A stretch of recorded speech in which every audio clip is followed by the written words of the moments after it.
আল্লাহ নবী সাহাবাদিগকে বলেছেন, বাবারা, আখরি জামানায় হাতের তালুতে আগুন রাখা সহজ হবে, ঈমান বাঁচানো তার থেকে অতি বেশি কঠিন হয়ে যাবে।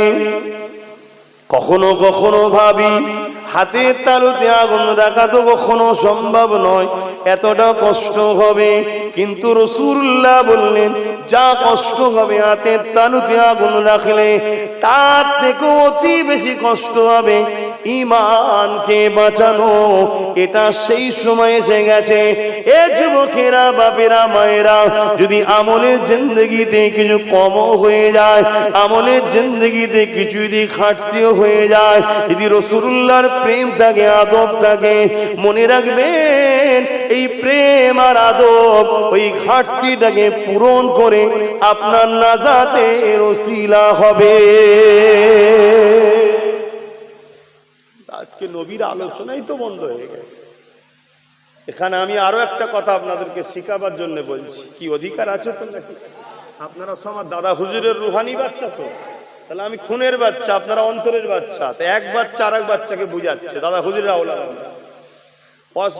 শুনতে যান তো সব বিভিন্ন জায়গায় যাবেন, অসুবিধা নেই। কিন্তু একটা মাওলানার ওয়াজ শুনছেন, 10 জায়গায় গেছেন, 10 জায়গায় ওয়াজ করছেন, নবীর আলোচনা কই করছে না। যদিও হাদিস বলার জন্য রাসূলুল্লাহর নামটা শুধু লাই, রাসূলুল্লাহর কথা খুলে খুলে খুলে খুলে শোনাই না। আমি আপনাকে চ্যালেঞ্জের সাথে বলছি, ওই আলেমের ওয়াজ শুনতে যাবেন না। ও যত বড়ই মুফতি হোক, ও কোরআনের রাস্তায় নাই, কোরআন থেকে ও হারিয়ে গেছে। কেন? কোরআনের সুন্নাত হলো, কোরআনের স্টাইল হলো ঈমানদারদের ঘরে নবীর কথা বেশি বেশি করে শোনাও। জোরে বলুন সুবহানাল্লাহ। কেন? যে নবী পর্যন্ত পৌঁছায়, নবী তাকে আল্লাহর কাছে পৌঁছে দিবার রাস্তা দেখায়। জোরে বলুন সুবহানাল্লাহ। অত সহজ নাকি আল্লাহ পাওয়া? কারো ক্ষমতা আছে আল্লাহর রাস্তা দেখাবার? আল্লাহর মাকাম কোথায়? তিনার শান কি? আমাদের কাজ হলো নবী পর্যন্ত পৌঁছানো। আর নবীকে আল্লাহ ডিউটি দিয়েছে, যারাই তোমার কাছে আসবে বন্ধু, তাদেরকে তুমি আমার প্রেমিক বানিয়ে দেবে। জোরে বলুন সুবহানাল্লাহ। আল্লাহর প্রেমিক হতে গেলে নবীর কাছে যেতে হয়। এখন কুমোরকে যদি বলা হয় গলার হাড় করিয়ে দাও সোনার, সে পারবে? কথা বলে, সে কি পারবে? কলসি বানাতে পারবে, ঠিক না? বুঝাবার জন্য বলছি। বাপ, আমরা হলাম কুমোর মার্কা। ওই আমাদের কাজ হলো নবী পর্যন্ত পৌঁছাতে পারবো। নাউজুবিল্লাহ, বুঝাবার জন্য বলছি। কিন্তু আল্লাহর কাছে পৌঁছাবার যে টেকনিক, যে শিক্ষা, যে পদ্ধতি, ও ক্ষমতা আমাদের নাই। ওটা রাসূলুল্লাহর স্পেশাল। ওটা শুধুমাত্র নবীকে পাঠানো হয়েছে, যান আমার বান্দাগুলোকে আমার সঙ্গে জুড়ে দিন। মাথায় ঢুকছে? আজ নবী যারা আলোচনা নেই, যে মাহফিলে নেই, ওই মাহফিলে দান করে, চাঁদা দিয়ে বসে থেকে সবটাই বৃথা হচ্ছে। বাপ, আমার কথা কি আপনাদের আঘাত দিচ্ছে, কষ্ট দিচ্ছে? যদি দেয়, কিছু করার নেই। নবীকে ভালোবাসি, নবীর স্বার্থে বলতে হবে। তাতে এক ঘরে হয়ে গেলেও কোনো অসুবিধে নাই, রাসূলুল্লাহর জন্য হবে। বাপেরা, নওজোয়ান তরুণেরা, আল্লাহ নবী, নবী, দয়া নবী এই মাসে 12 তারিখ সোমবার সময় সাদেকের সময় এসেছিল। পৃথিবীর মায়েদের ইজ্জত রক্ষা করেছে। নারীগুলোকে জ্যান্ত পুঁতে দেওয়া হতো, আমার রাসূলুল্লাহ সেগুলোকে বন্ধ করেছে। রাজা মহারাজারা মানুষের উপরে জুলুম করত, আমার নবী ইনসাফের রাজনীতি শিখিয়েছে। এই পৃথিবীর জমিনে মাকে খুন করা হতো, আল্লাহ নবী মায়ের পায়ের তলায় জান্নাতি আদর্শ শিখিয়েছে। আল্লাহ নবী, নবী, দয়া নবী বাপেদের সম্মান দিয়েছে, বাপগুলোকে জান্নাতের দরজা বানিয়ে দিয়েছে। এ যুবকেরা, তরুণেরা, বাপেরা, পৃথিবীর জমিনে বিধবাদের কোনো সম্মান ছিল না, তাদেরকে হত্যা করে দেওয়া হতো। আল্লাহ নবী, নবী, দয়া নবী নিজে তিনি আম্মা জান খাদিজা হুজুরকে বিবাহ করে প্রমাণ করে দিয়েছে, আরে আমি তোমাদের রাসূলুল্লাহ জানিয়ে দিলাম, এটা কোনো অন্যায় কাজ নয়, উপরন্তু এটা একটা বড় সওয়াব ও নেকির কাজ। এক কথায় পৃথিবীতে যত অন্যায় ছিল, যত জুলুম ছিল, বুরাই ছিল, খারাপ ছিল, আল্লাহ নবী 63 বছরের জিন্দেগিতে এই অন্যায় বুরাই গুলোকে মিটিয়ে দিয়ে এই পৃথিবীর জমিনে সাম্য প্রতিষ্ঠিত করেছে, এই পৃথিবীর জমিনে ইনসাফ প্রতিষ্ঠিত করেছে, এই পৃথিবীর মায়েদের সম্মান দিয়েছে, এই পৃথিবীর বাপেদের ইজ্জত মর্যাদা দিয়েছে, এই পৃথিবীর এতিমদের ঘরে সাহারা দিয়েছে। মনে রাখবেন, আবার নতুন করে পৃথিবীর জমিনে নারীদেরকে বড় অবজ্ঞা করা হচ্ছে, নারীদের ইজ্জত আবরুকে লুটা হচ্ছে, নারীদেরকে হত্যা করা হচ্ছে, নারীদেরকে বেইজ্জতি করা হচ্ছে, বাপ মার উপরে আবার জুলুম হয়ে যাচ্ছে, চারিদিকে বৃদ্ধাশ্রম করে উঠতে লেগেছে। এর কারণ হলো একটাই, এ উম্মতে মুহাম্মাদি, তোমার আমার সঙ্গে রাসূলুল্লাহ সম্পর্ক দূরত্ব বেড়েছে। এই নবী পাকের সম্পর্ক দূরত্ব বাড়ার জন্য কাল তুমি যখন বুড়ো হবে তখন তুমি বুঝতে পারবে, আমার মায়েরা কাল যখন বয়স হবে, বুড়ি হবে, তখন আপনারা বুঝতে পারবেন এখনো সময় আছে। আল্লাহ নবী জানিয়ে দিলেন, দুনিয়ার মানুষেরা তোমরা তোমাদের বাচ্চাদিগকে 3টে শিক্ষা প্রথমে দাও। নাম্বার 1 শিক্ষা হলো আমি রাসূলুল্লাহ আমার প্রেম ও আদবের শিক্ষা দাও। দ্বিতীয় নম্বর হলো আমি নবীকে ভালো যখন বাসো আমার আহাল পরিবারদের প্রেম আদবের শিক্ষা দাও। তৃতীয় নম্বর হলো প্রতিটা বাচ্চাকে বাপ মার উচিত কালামুল্লাহ মহান সৃষ্টিকর্তা কি মেসেজ দিয়েছে ওই কোরআনের শিক্ষা দিয়ে দাও। আমরা এখানে কেউ জানি রাসূলুল্লাহর আদব কি, প্রেম কি, মাকাম কি, নবীকে কিভাবে ডাকতে হয়, কিভাবে রাসূলুল্লাহর সামনে কথা বলতে হয়, নবীর মাহফিলকে বানানো দরকার আছে না নাই, আহলে রাসূলদের সম্মান কি, আদব কি, কোরআনে কি মেসেজ পাঠিয়েছে আল্লাহ, এসব গুলো আমাদের বাপেরা আমাদেরকে শিখিয়েছে ছোটবেলায়। বলো শিখিয়েছে কি? তাহলে বলুন আমার বাপেরা মায়েরা তারা আল্লাহ রসুলের থেকে কতটা দূরে সরে গেছে বুঝতে পারছেন? তাই তো আজকে আমাদের এই অশান্তি, তাই তো ছেলে তেড়ে গিয়ে বাপের সঙ্গে কথা বলে, তাই তো ছেলে তেড়ে গিয়ে মার উপর জুলুম করে। আছে না না, এর কারণটা কি? তার ভেতরটাই রসুল নেই, শয়তান বসে গেছে। আর রসুল দেননি, আমরাই দিইনি। তাই এখনো সময় আছে। নিউ জেনারেশন যারা, এদেরকে ডাক্তার বানাবার শখ বানান, উকিল বানাবার শখ বানান, পুলিশ বানাবার শখ বানান, কথা বুঝে আসছে। কিন্তু এ সব কিছুর আগে এদেরকে নবীর প্রেম আদব শিখান, আহলে রাসূলদের প্রেম আদব শিখান। না হয় কিন্তু আজ আমরা যতটা না বদমাইশ হয়েছি, আমাদের পরের গুণ আর এক কাঠি বাড়া হবে। আমরা যতটা না বাপ মার সঙ্গে অভদ্রতা করছি, আমাদের পরের গুণ মনে রেখে দিও, যেগুলো আমাদের আসছে যদি শিখাতে না পারি 10 গুণ বেড়ে যাবে। কথা বুঝছেন না? 10 গুণ বেড়ে যাবে। খুব সাবধান। জাহিলিয়াত দেখছেন না দুনিয়ায় কি হচ্ছে, কি হচ্ছে? পেপার খুলুন, প্রতিদিন রেপ, ধর্ষণ, খুন, নারীদের উপরে জুলুম। প্রতিদিন দেখুন, স্ত্রীকে মেরে বার করে দিয়েছে, প্রতিদিন হচ্ছে না হয়নি? এটা আরো বাড়বে। আর তুমি বাপ, তোমার ঘরে একটা দুটো মেয়ে আসতে পারে, যদি এই সমাজ খারাপ হয় কাল তোমার মেয়ের সঙ্গেও ঘটবে। আমার শুনছেন তো নাকি? কেন আমার টাইম ছিল 2:30টা থেকে, কিন্তু আজকে যা পানি কাল রাত থেকে একভাবে হচ্ছে। এই দেখেন নেটটু ছেলের হাতে কত বড় বড় মোবাইল, ও তো আদবের সঙ্গে বসে ওয়াজ শুনবে, মোবাইল নিয়ে ব্যস্ত। আর আজকে জলসা হচ্ছে, ও তো উচিত পায়জামা পাঞ্জাবি মাথায় টুপি দিয়ে সেজে বুঝে আসবে না, প্যান্ট শার্ট পরে চলে এসছে। কেন? তোমরা অনেক বাপ আছো, বড় বড় ভাই গুলো দেখো এরকম হালে রয়েছে, তোমাদের দেখে দেখে শিখছে। ঠিক আছে, নাচারে প্যান্ট শার্ট পরো, কাজ কারবারে যেতে হয়, আর হয় খাটাখাটনি করতে হয়, লেবার, বাস, ট্রেনে ঘুরতে হয়, ওটা আলাদা। আজকে জলসা যদি সবাই সাদা জামা পায়জামা পাঞ্জাবি পরে আসতে, বলো তো এই জায়গাটা কত সুন্দর লাগতো? বলো আমি ভুল বলছি? কার মাহফিলে সৌন্দর্য বাড়ালে তোমরা? আমার। তোমরা তো গর্ব করতে যে আমার রাসূলের মিলাদের মাহফিল বানালাম, অথচ যেই মাহফিলে বসলে ওয়াজাবাত লাহু শাফাআতি, নবী বলছে তাদেরকে শাফাআত করাটা আমার ওয়াজিব হয়ে যাবে, আমি শাফাআত করব। জোরে বলুন সুবহানাল্লাহ, আরো জোরে বলে। আমার তো মাঝে মাঝে মনে হয় আমার কওমের হয়তো কিছু মানুষ মনে করছে ও আল্লাহ আমাদের সঙ্গে পারবে না। আমরা যা ডেঞ্জারাস তৈরি হয়ে গেছে, আর জাহান্নাম টাহান্নাম মনে সব পানি দিয়ে বন্ধ হয়ে গেছে মনে হয়। হায় হায় হায়, আর না আজরাইল আর জান কবজ করতে আসবে না মনে হচ্ছে।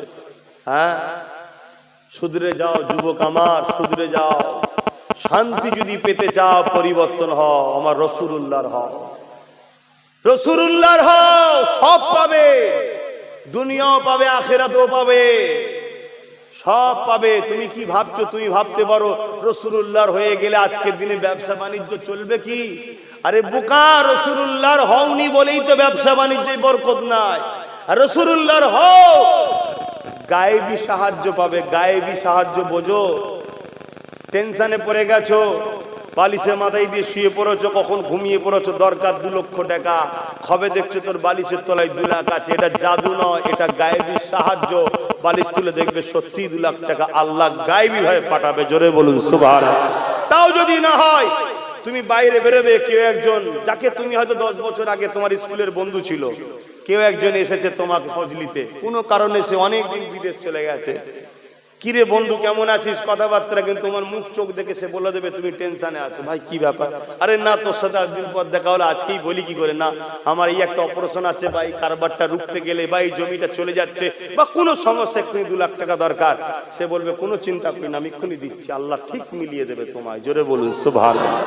তুমি তো আসতে পারছো না, তুমি তো ছুটছো তাদের পিছনে যারা দুনিয়ায় কখনো কোনো কল্যাণ তাদের ইতিহাস 14 গোষ্ঠীর নাই, তাদের পিছনে তোমরা সময় দিয়ে কাটাচ্ছ। আসো, সময় দাও ওলিয়া উলিয়াদের পিছনে, সময় দাও আলেমে হাক্কানিদের পিছনে, সময় দাও হাফেজে কোরআন আলেমে হাক্কানি হাফেজদের পিছনে সময় দাও। কেন এদের সিলসিলার পূর্বপুরুষ যত গেছে তাদের সবাই কল্যাণের রাস্তা মানুষকে দেখিয়েছে। তাদের কাতারে যারা উঠা বসা করেছে তারাই কল্যাণ হয়েছে। তোমার এই মুরব্বী বাপগুলোকে জিজ্ঞেস করো না, আমার 5 দাদুর সঙ্গে যখন উঠা বসা করতো তারা কল্যাণ পেয়েছে না পায়নি, জিজ্ঞেস করো।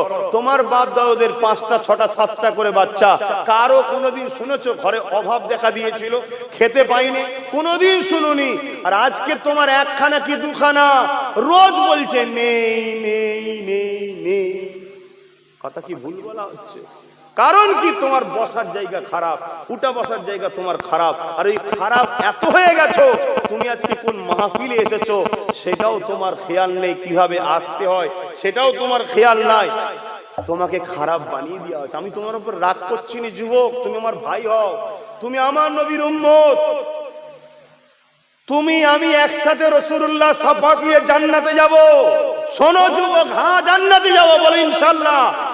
তাই তো তোমায় বুঝাচ্ছি, তুমি কাদের সঙ্গে উঠা বসা করো, কোন ঘুষখোরের সঙ্গে, কোন জুয়াখোরের সঙ্গে, কোন মাতালের সঙ্গে, কোন বেঈমান জালিমের সঙ্গে তুমি উঠা বসা করে করে এত খারাপ হয়ে গেল। তোমার রাসূল আজও মদিনার জমিনে তোমার জন্য কাঁদছে, তোমার কি একবারও মনে পড়ে না যে আমার রাসূল পাক কাঁদছে আমাদের জন্য? সারা জীবনটা কেঁদেছে। আল্লাহ নবীর জীবনে এমনও কোনো দিন যায়নি যেই দিনটা নবী পাক উম্মতিদের জন্য কাঁদেনে। আল্লাহ নবী শিশুবেলা উম্মাত বলে কেঁদেছে। হযরতে দুদুমা হালিমার ঘরে গিয়ে ওখানেও রাসূল উম্মাত বলে কেঁদেছে। আবার পুনরায় আম্মা আমিনার ঘরে ফিরে এসে ওখানেও রাসূল উম্মাত বলে কেঁদেছে। এ যুবকেরা, তরুণীরা পরিবারের জন্য কখনো কাঁদেনে। নিজে ক্ষুধার্ত 3 দিন পেনে পাথর বেঁধেছিল, তথাপিও খাবার জন্য কখনো কাঁদেনে। নবী আমার যখনই কেঁদেছে, আল্লাহ আমার উম্মতিদের কি হবে উপায়? এ যুবকেরা, তরুণেরা, এ দুনিয়া তোমাকে টিভি ধরিয়ে দিয়েছে, এ দুনিয়া তোমাকে মোবাইলের নামে সিনেমা, যাত্রা, নাটক, ফাংশন ঢুকিয়ে দিয়েছে, যার মধ্যে কোনো শান্তি নাই। তুমি আমেরিকার অনুসরণ করছো, তুমি পাশ্চাত্য দেশের অনুসরণ করছো, তারা নাকি মডার্ন বলছো, কিন্তু শুনে রেখে দাও, আমেরিকার প্রতিটা সংসারের খবর নিয়ে দেখো, প্রতিটা সংসারে আগুন লেগে গেছে, প্রতিটা সেকেন্ডে সেকেন্ডে আমেরিকায় ধর্ষণ হচ্ছে, প্রতিটা সেকেন্ডে সেকেন্ডে সেকেন্ডে খুন হচ্ছে। হ্যাঁ, তারা আকাশ ছোঁয়া বাড়ি করতে পারে, তারা জাহাজ প্লেন বানাতে পারে, কিন্তু মানুষের হৃদয়ে রাজত্ব করতে পারেনি, মানুষের দিলে কখনো শান্তির ব্যবস্থা করে দিতে পারেনি। অথচ আমার আমিন আল্লাহ তিনি পৃথিবীর জমিনের মানুষদের অন্তরে শান্তির রাস্তা দেখিয়েছে। আরো জোরে বলুন সুবহান।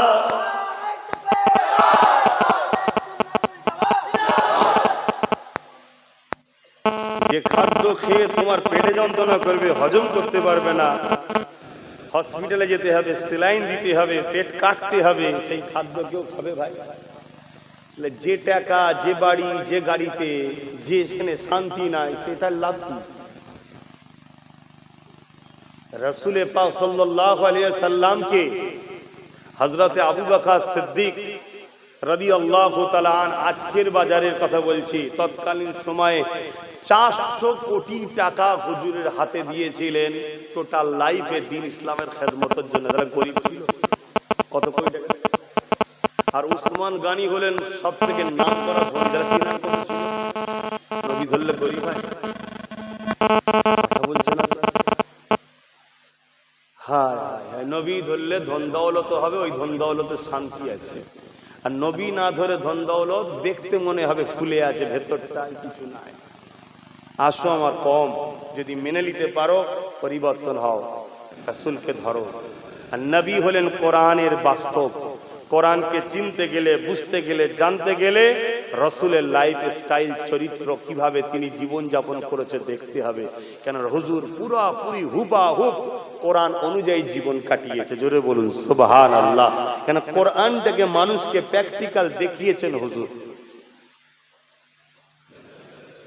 আম্মা জান আমিনা বলেন, আমার বাচ্চা দুনিয়া জমিনে আসার পরে হযরত দুদুমা হালিমা ঘরে চলে গেল। কেননা আরব দেশের ইতিহাস অনুযায়ী মক্কা তখন শহর ছিল, মক্কা মেন সেন্টার ছিল, বিভিন্ন এলাকার মানুষ মক্কাতে আসতো। এক একটা এলাকার এক এক রকম এলাকার ভাষা হয়, এলাকাই ভাষা বলে না? আপনাদের 24 পরগনা ভাষা আর আমাদের হুগলি জেলার ভাষার মধ্যে কিছু পার্থক্য আছে না? না। তাহলে একটা বাজার কলকাতা, 24 পরগনা লোক যায়, হুগলি জেলা যায়, হাওড়া জেলা যায়, সব জায়গার লোক যায়। তাহলে কলকাতার ভাষাটা কেমন হবে? সববার একটু তুলে খিচুড়ি হয়ে যাবে, তাই তো নাকি? তা ঠিক মক্কাতে বিভিন্ন জায়গা থেকে এলাকার মানুষ আছে, তো মক্কার ভাষাটা কি? সবার একটু তুলে খিচুড়ি। পিওর যে আরবি ভাষা, সেটা পেতে গেলে কোথায় যেতে হবে? গ্রাম্য এলাকা একটা জায়গায় যেতে হবে, যেখানে পিওর আরবিটা পাওয়া যাবে। তাই আরবের স্টাইল ছিল, বিশেষ করে মক্কার যারা সন্তান হতো, ওই পিওর আরবিটাকে, নিজের মাতৃভূমিটাকে পিওর রাখার জন্য গ্রামে পাঠিয়ে দিত। কথা বোঝা আসছে? যাতে করে ভাষা না চেঞ্জ হয়ে যায়। এবং মক্কাতে বাইরের দেশ থেকেও লোক আসতো, তাদের আবার ভাষা, কারো ফার্সি, কারো সামারিটান ভাষা, অনেক রকম ইংলিশ, সেগুলো সব খিচুড়ি হয়ে যাচ্ছে। তো বাচ্চা যদি এখানে থাকে তাহলে খিচুড়ি ভাষা শিখবে। কথা বুঝে আসছে? যদি পিওর আমার মায়ের ভাষাটা শিখতে গেলে তাহলে গ্রাম্য এলাকায় পাঠাতে হবে। তাই দুদুমা হালিমার কাছে পাঠিয়েছিলেন। হযরতে দুদুমা হালিমা বলে, যখন আমি আমার বাচ্চাকে নিয়ে আমার উটনিতে উঠলাম, মুহাম্মদ রাসূলুল্লাহকে নিয়ে যখন উঠলাম, আমার উটনিটা বড় দুর্বল ছিল, বড় কমজোর ছিল, কিন্তু আমি হালিমা অবাক হয়ে গেলাম। এই বাচ্চাকে নিয়ে উঠার সাথে সাথে আমার উটনিটা বড় শক্তিশালী হয়ে গেল, তার দুর্বল ভাবটা কেটে গেল, সে দ্রুত হাঁটতে লাগলো। আমার সঙ্গী সাথী যারা আগে চলে গিয়েছিল তাদের সবাইকে পিছনে রেখে আমি হালিমা আগে ঘরে পৌঁছালাম। আম্মা হালিমা বলেন, আমি বুঝতে পারলাম এটাই বাচ্চার কারিশমা হতে লেগেছে। অবশ্যই বাচ্চাটা কোনো সেই ক্ষমতাওয়ালা বাচ্চা হবে, কিন্তু আখেরি নবী হবে তখনও আম্মা হালিমা জানতা না। আমি হালিমা ঘরে গেলাম, কুয়ার তখন পানি শুকিয়েছিল। আমি হালিমা গিয়ে দেখলাম আমার কুয়ার পানিটা পরিপূর্ণ হয়ে গেছে। এ যুবকেরা, এই কথাগুলো তোমরা যদি একে অপরকে শোনাও, মনে রাখবে রাসূলের মিলাদের হক আদায় করে নিচ্ছ। মনে রাখবে আম্মা জান হযরত হালিমা বলতে লেগেছে বকরিগুলো বড় দুর্বল ছিল, কেননা মরুভূমি এলাকা এবং খরা দেখা দিবার কারণে ঠিকভাবে খাওয়ানো যায় না।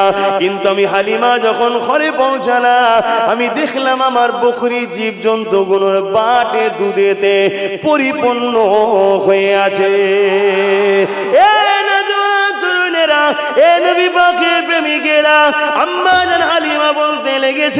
আমি অবাক হতে লাগলাম, একটার পর একটা জিনিস দেখার পরে আমি আশ্চর্য হতে লাগলাম। আমি হালিমা এইভাবে বাচ্চা মুহাম্মদকে বড় ভালোবাসতে লাগলাম, ওনাকে একটা আরো আলাদা নজরে দেখতে লাগলাম, কেননা আমার নসিবটা চমকাচ্ছে এই বাচ্চার ওসিলায়। এই আমি তিনাকে আরো বেশি খাস ভাবে দেখতে লাগলাম। কিন্তু একদিনের কথা, আমি মুহাম্মদকে সাল্লাল্লাহু আলাইহি ওয়াসাল্লামকে আমি ডান দিকের স্তনটা পান করাতাম, একদিন বেখেয়ালে বাঁ দিকেরটা পান করাতে গেলাম। আমি দেখতে লাগলাম বাচ্চা মুহাম্মদ মুখটাকে ঘুরিয়ে নিতে লেগেছে, পান করতে চাইছে না। আমি যখন আবার ডান দিকে দিলাম, দেখলাম মুহাম্মদ রাসূল পান করতে লেগেছে। আবার যখন কৌতূহলকে পূরণ করার জন্য ডান দিকে দিতে লাগলাম, বাঁ দিকে দিতে লাগলাম, তখন আবার পান করছে না, মুখকে ঘুরিয়ে নিচ্ছে। আবার যখন ডান দিকে দিলাম তখন পান করছে।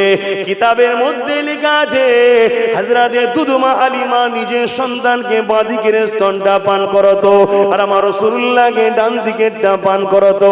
এই বাঁ দিকের স্তনটা আমার রাসূল মুখ দেয়নি, কেননা দুধ শরীক ভাইয়ের হক আমার রাসূল মারতে চায় না।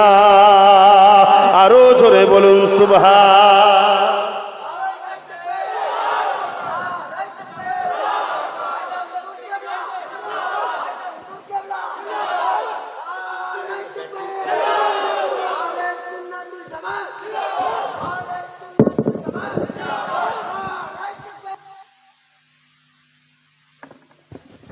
এই যে রাসূল পাক সাল্লাল্লাহু আলাইহি সাল্লামের আলোচনা ছোটবেলা শুনছেন, এই মাহফিলগুলোকে কি বলা হয়?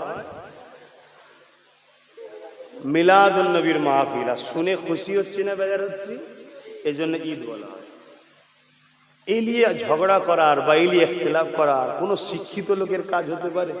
হ্যাঁ, এগুলো শুধুমাত্র একটা ষড়যন্ত্র, আমাদেরকে এই নিয়ামত থেকে সরিয়ে দেওয়া। আজকে আপনারা তাকবীর দিচ্ছেন, স্লোগান দিচ্ছেন, আনন্দ করছেন, কেন? হুজুরের এই কথাগুলো শুনে। এ থেকে প্রমাণ আমি আপনি গুনাহগার হতে পারি, কিন্তু ঈমান আছে তার নমুনা হলো এটা। জোরে বলুন সুবহানাল্লাহ।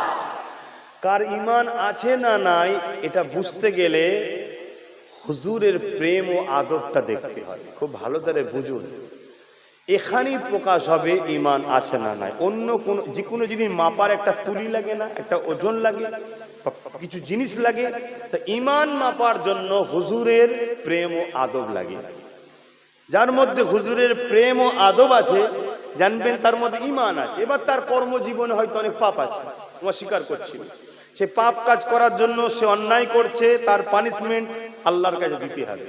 তওবা যদি করে আল্লাহ চাইলে মাফ করে দিতে পারে, আর যদি তওবা মাফ না করে জাহান্নাম আছে, জাহান্নামের লিমিট আছে। এই পাপ করার জন্য এতদিন, এই পাপ করার জন্য এতদিন, সেই পাপের যতদিন হবে হিসাব করে সেই জাহান্নাম খেটে ঈমান থাকার জন্য তুলে জান্নাত দেবে। জোরে বলুন সুবহানাল্লাহ। কিন্তু কোনোদিন পাপ করে নাই, কোনো খারাপ কাজ করে নাই, কিন্তু হুজুরের ব্যাপারে তার প্রেম আদব নেই, সে জাহান্নামে ঢুকবে আর কোনোদিন। জোরে বলছেন না? জোরে বলছেন না? আমার কথায় কি ডাউট হচ্ছে? ডাউট হলে তো দূরে থাকা ভালো। যেমন আপনার গ্রামের আজকে হয়তো অনেকে ডাউট আছে, দূরে আছে, আমাকে পছন্দ করেন, আছেন না? না, তারা দূরে আছে। কিন্তু আপনারা যখন জমে জমে বসছেন নিশ্চয়ই ভালোবাসেন, তাহলে মেনে নেন, মেনে নেন, বারবার বলছি মেনে নেন। আর না হয় কিন্তু পস্তাতে হবে, সেদিন প্রচুর পস্তাতে হবে। আর তখন কিন্তু আর উপায় থাকবে না। পুরো কায়নাত তৈরি করেছেন আল্লাহ, মালিককে আল্লাহ। কিন্তু কেন করেছেন? আল্লাহর কি প্রয়োজন আছে নাকি? না, আল্লাহ সব কিছু করেছেন তেনার হাবিব মুহাম্মদ রাসূলকে কেন্দ্র করে। জোরে বলুন সুবহানাল্লাহ।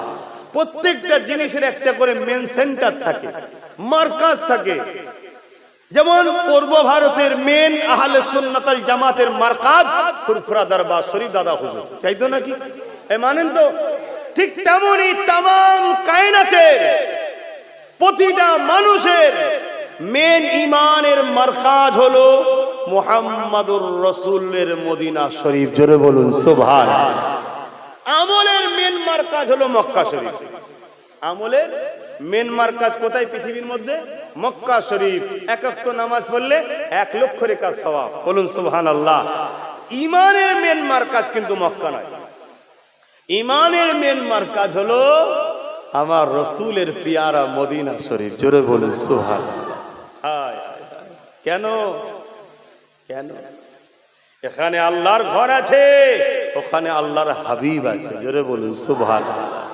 আপনি যদি আমায় ভালোবাসেন, বলুন তো আপনার ঘরটা যদি আমি চাই, যদি সত্যি ভালোবাসেন, আপনি আমায় দেবেন না?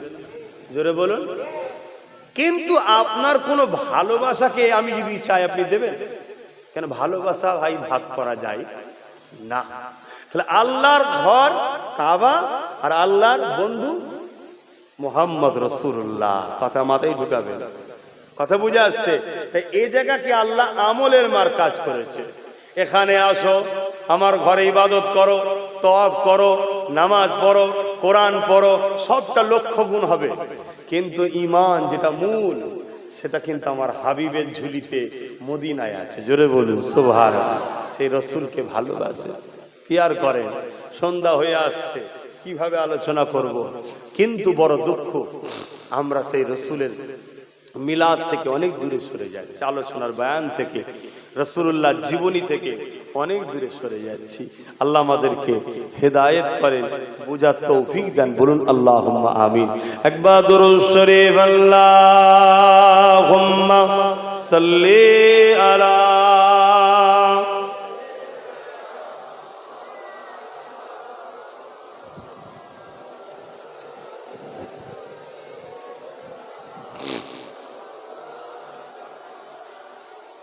लब पर नाते पाक का नगमा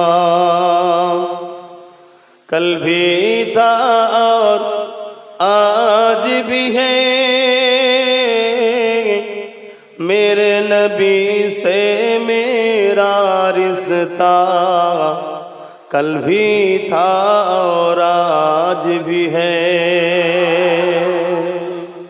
দুনিয়ায় হাজারো জালিম চেষ্টা করেছে নবীর থেকে আমাদের সম্পর্ক কেটে দিবার, আর এর মূল সব সময় ইহুদিরা ষড়যন্ত্র করেছে।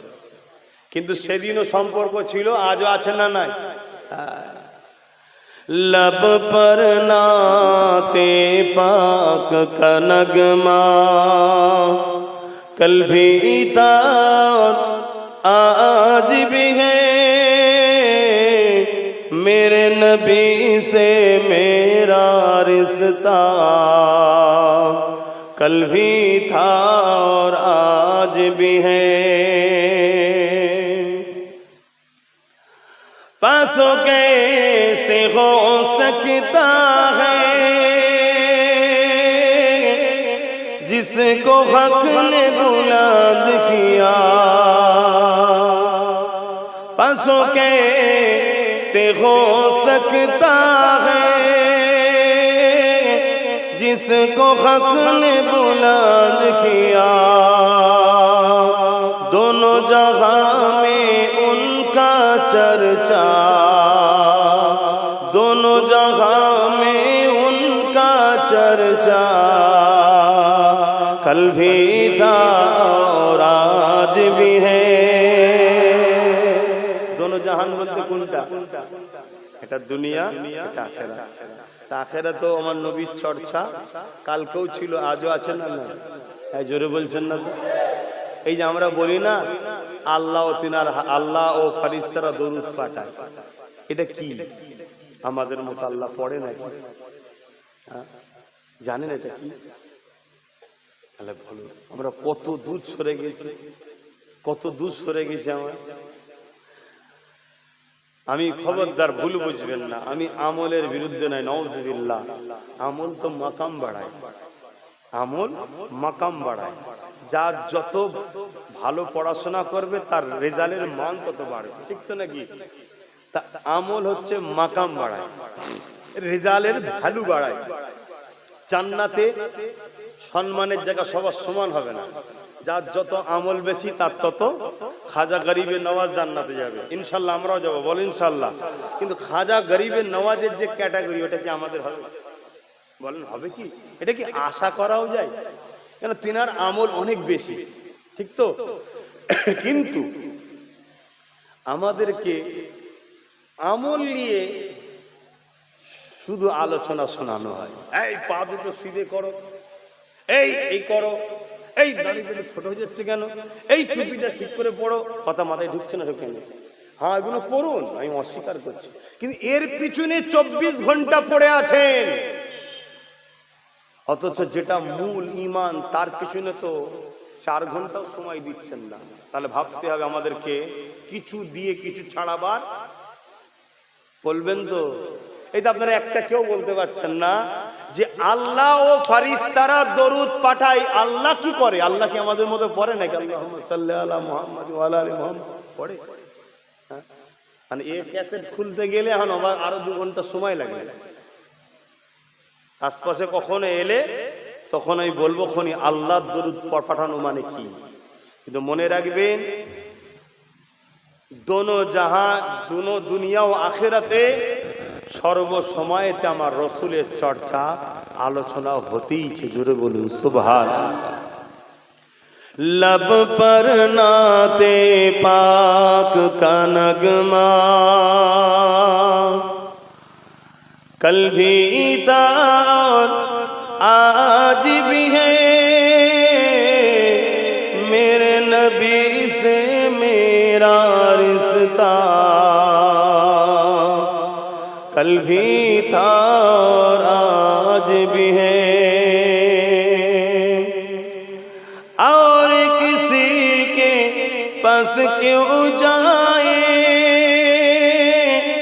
और किसी को क्यों देखे, और किसी के पास क्यों जाए और किसी को क्यों देखे, अपना सब कुछ गुंबद खजरा, अपना सब कुछ गुंबद खजरा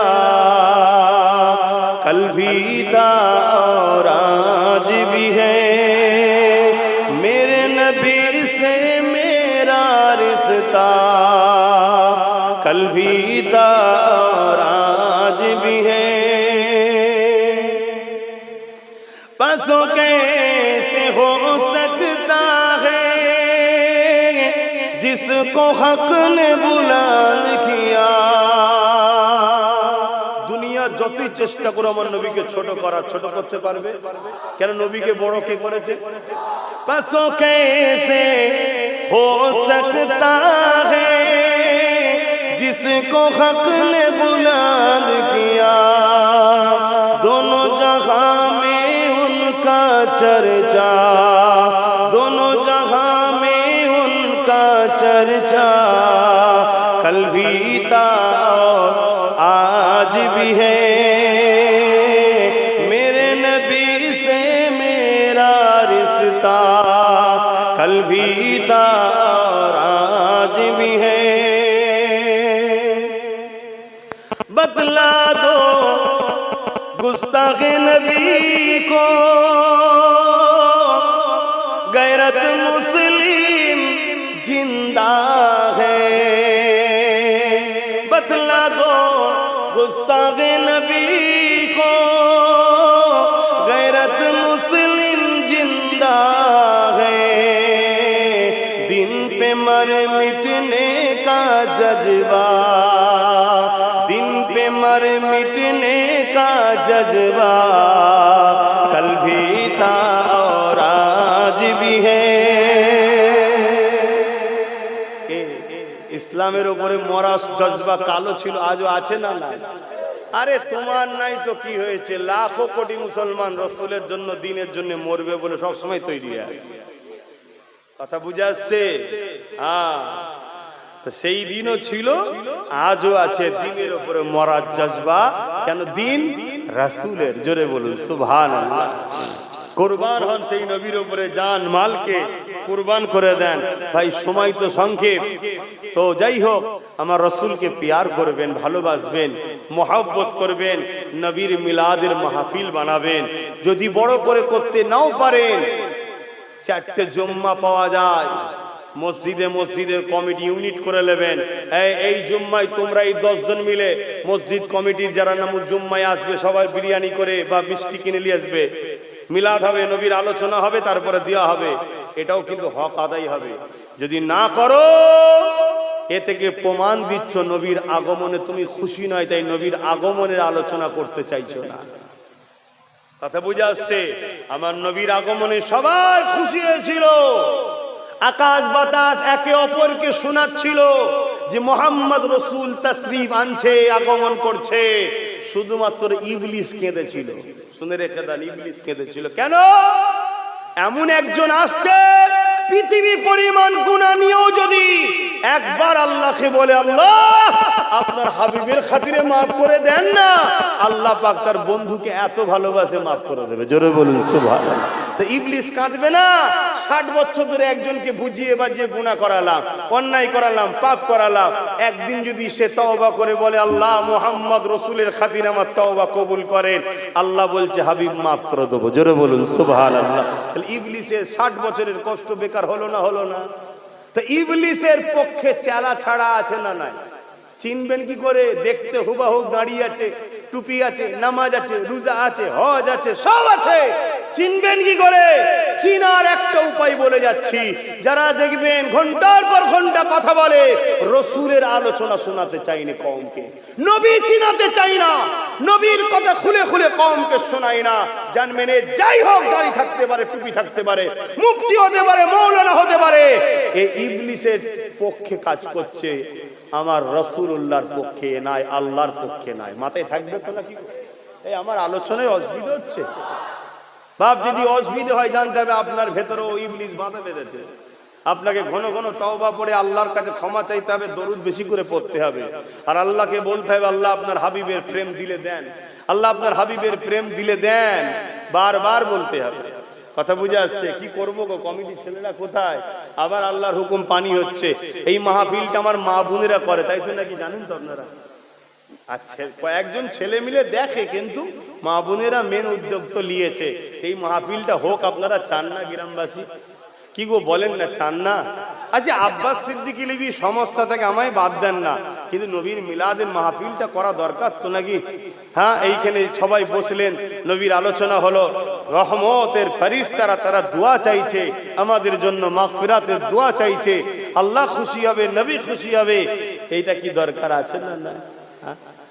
অবাক হয়ে যাবেন শুনলে, আমার নবীর মিলাদের আলোচনা। আবার বললাম, মিলাদ মানে শিশুবেলার বা জন্ম বৃত্তান্ত বাংলায় বলে। নবীর মিলাদের আলোচনা স্বয়ং আল্লাহ নিজে করেছেন। জোরে বলুন সুবহানাল্লাহ।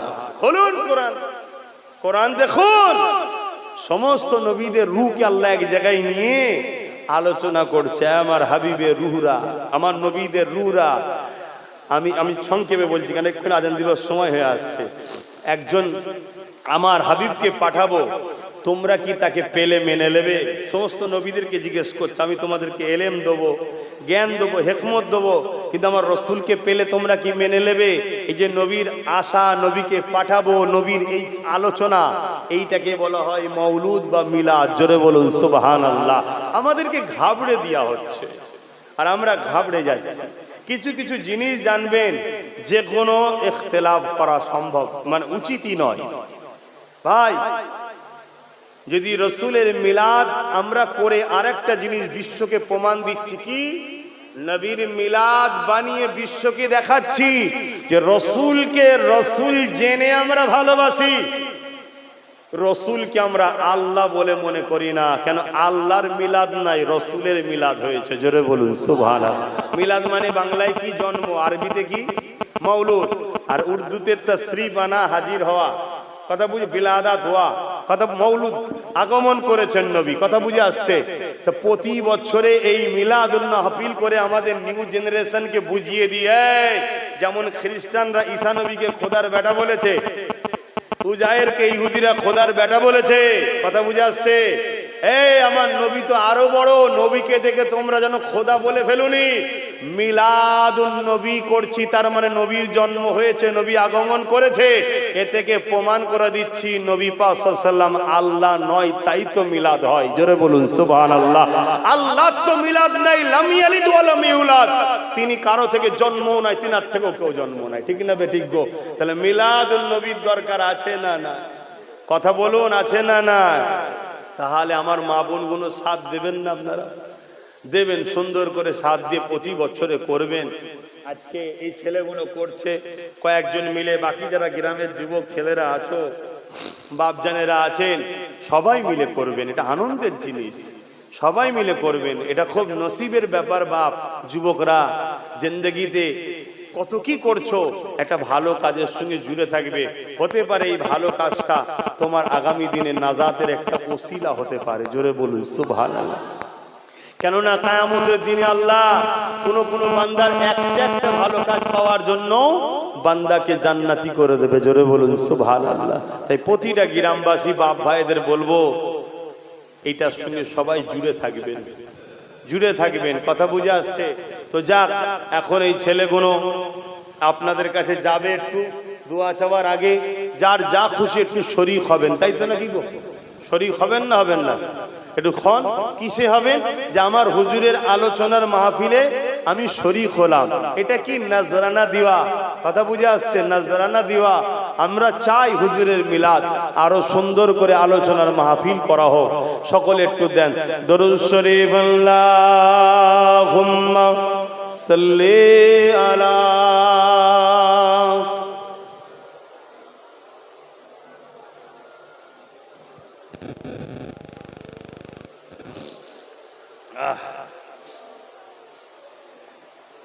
দরুদ শরীফ, আল্লাহুম্মা চালো বড় মজা। হ্যাঁ, আমরা চালাও না, বমি টমি হয়ে যাবে। ভারী ঠান্ডা গরমে ধরে যাচ্ছে। खुदा की अज़मते क्या है,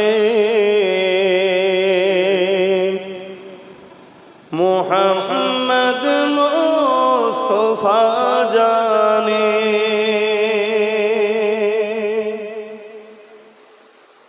मकामे मुस्तफा क्या है, मोहम्मद का खुदा जाने, खुदा की अज़मते क्या है, मोहम्मद मुस्तफा जाने, मकामे मुस्तफा क्या है, मोहम्मद का खुदा जाने।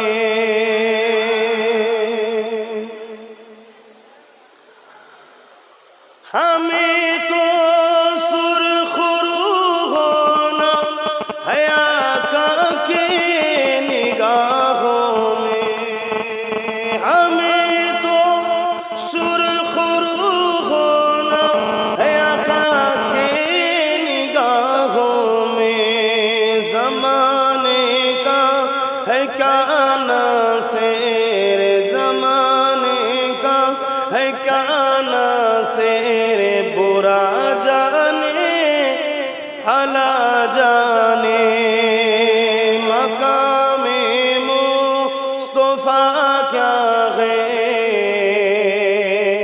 मोहम्मद का खुदा जाने।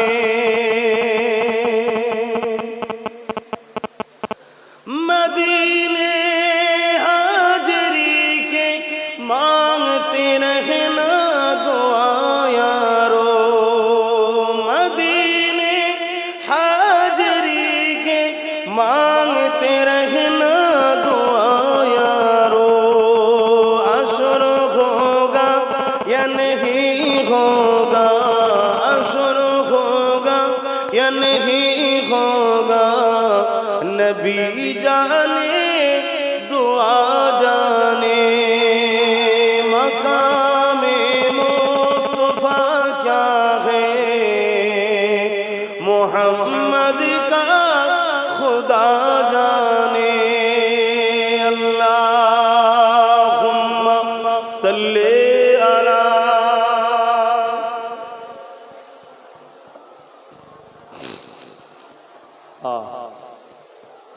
রেখে দাও, ওতেই থাক, পার করবে।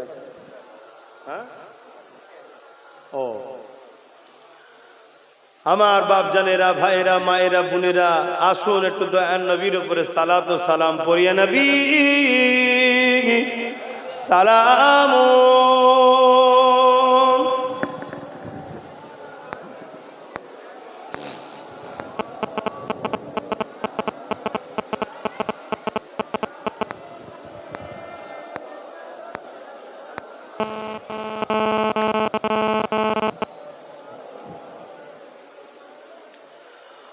طلع البدر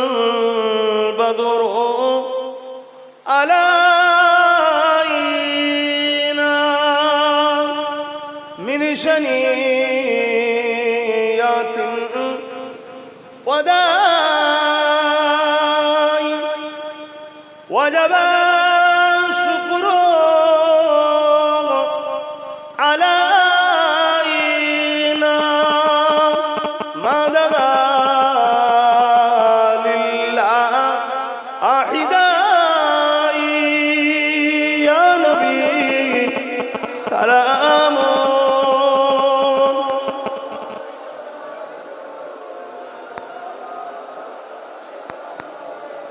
يا حبيبي سلام.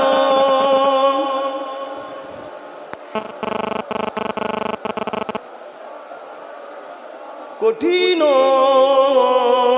হাসরের দিনে কি আছে মোদের কপালে, গুনাহগার উম্মাহ আতো আপনার লইবেন সঙ্গে মাশরে। ইয়া নবী সালাম। ইয়া রাসূল ইয়া হাবিব।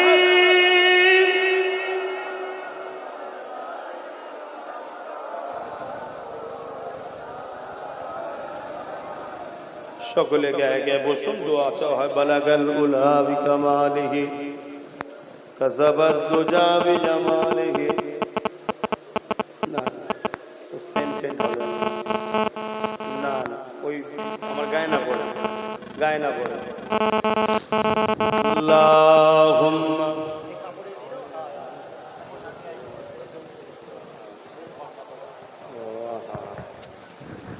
আহা। বাপ ভাইরা, কতক্ষণ বাকি আছে?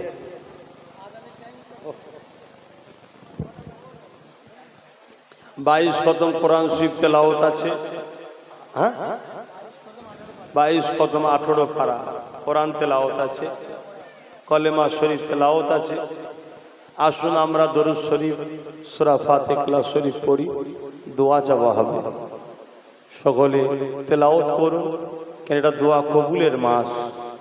এই মাসে অন্য মাসের থেকে অনেক বেশি দোয়া কবুল হয়, কেন আল্লাহ সব থেকে বড় নিয়ামত এই মাসে পাঠিয়েছেন। আহা, তেলাওয়াত করুন।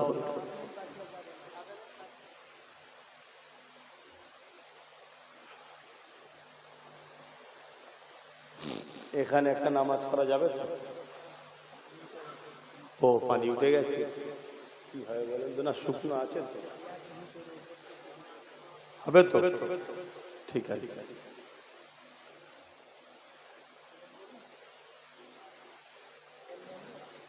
আমি ছিল গাইড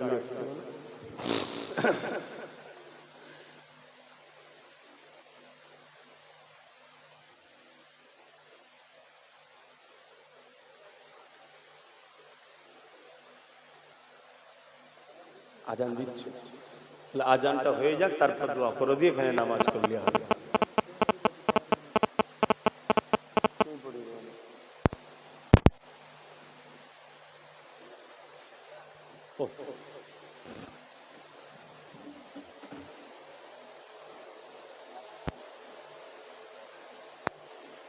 আমার ওই ভাইগুলো ছাতালে দাঁড়িয়ে আছে, ওদের এই ভালোবাসাকে আল্লাহ কবুল করুক, ওদের দুনিয়া আখেরাত আল্লাহ শান্তি দিক। এটা একটা প্রেম জমে জমে রয়েছে, দেখুন চলে যায়। এটা যাতে সুন্দর করে করা যায় এই গ্রামবাসীর কাছে দাবি রাখলাম, সবাই মিলে করবেন, সবাই মিলে সাথ দেবেন, ভুল করবেন না। বিশেষ করে যুবকরা, আরো যারা আছো বাকি দূরে আছো, সব একটা কমিটি করে নেবে, কথা বুঝে আসছে, করে নিয়ে করবে। আমি আসতে পারি চাই না পারি, করবে কমিটিটা।